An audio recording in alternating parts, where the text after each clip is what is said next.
Humihiling ako na matrade pabalik sa Lakers.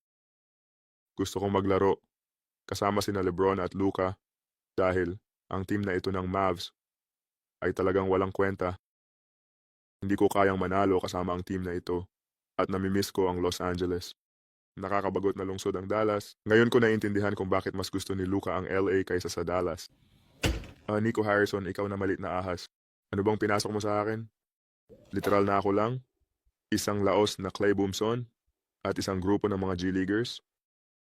Literal na ako ang may kalahati ng aming puntos. Anong klaseng biro ng prangkisa ito? At sina Derek Lively at PJ Washington ay naghabulan sa buong court ngayong gabi. Wala akong ideya kung paano nagawang mag-combine ng dalawang starters para sa 0 puntos sa loob ng 46 na minuto ng laro. Anong klaseng biro? Ang aking 2 taong gulang na anak ay may parehong dami ng puntos tulad ni na Derek Lively at DK Washington. Kaya't gayon pa man, hihilingin ko na matrade pabalik sa LA ngayon. Ang team na ito sa Dallas ay walang mapapanalunan sa susunod na 20 taon. Ito ay prangkisa puno ng hangal, hindi ko may kakaila.